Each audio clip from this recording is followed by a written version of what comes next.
what do you think is the most important part of a buyer's role? On top of, I think the most important thing in the buyer's role is being, wearing multiple hats and working with everybody. I Yeah. think that's what it comes down to. And it's understanding every aspect of the business and where we can make money.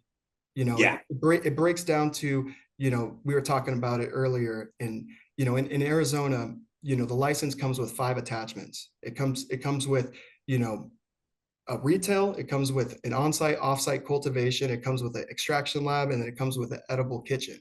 So understanding you can make money off of all of these passively by leasing space out. So it's working strategic deals with vendors like, hey, it's just being able to understand that what we do directly impacts the revenue of the business, whether it's growing the relationship, getting free units on the next order, and we can mark those up 100%. It's just, you know, figuring out what the company needs and moving in that direction. So, you know, it goes back to just being the catch 22 for everything.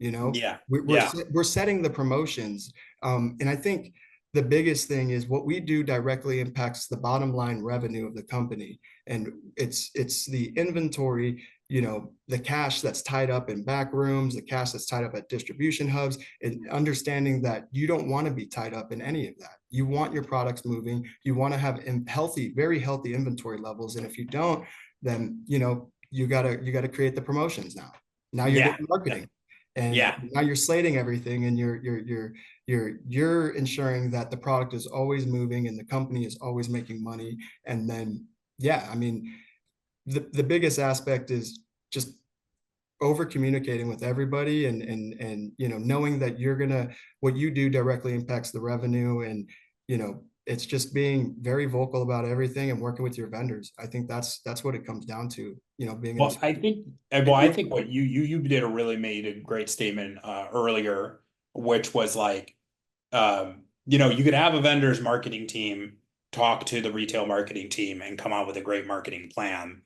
But unless the buyer is the one deciding to make sure that there is inventory on the shelf to even move, let alone the fact that like the thing that causes most of those like near term needs from a marketing perspective are turning over inventory, right? Like the buyer is really sitting at the nexus of the entire lifeblood of the business, right? The cash flow of the business, right?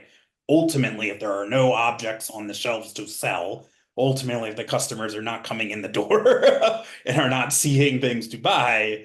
And then I also think it's just really interesting you're talking about then even further assets, right? When you're thinking of, I do think some of that's unique to Arizona in terms of the different real estate that you have available. But I do think like more and more nationally, you have the folks who have the wholesale. Maybe it's just a small flower grow, maybe it's something large, and talking about how you can leverage branding and all this kinds of stuff. But since you're the buyer, you can literally make the decision of, well, this is how much we're going to bring in. We're going to work out this deal with these folks. They're going to leverage some of our flour for that. And then I know the exact amount that we need to bring in to see if it's going to work to move the cash flow, the business, right? Like, Exactly. You hit the nail on the head right there. And that's exactly how the business is being discussed. And yeah, you're right.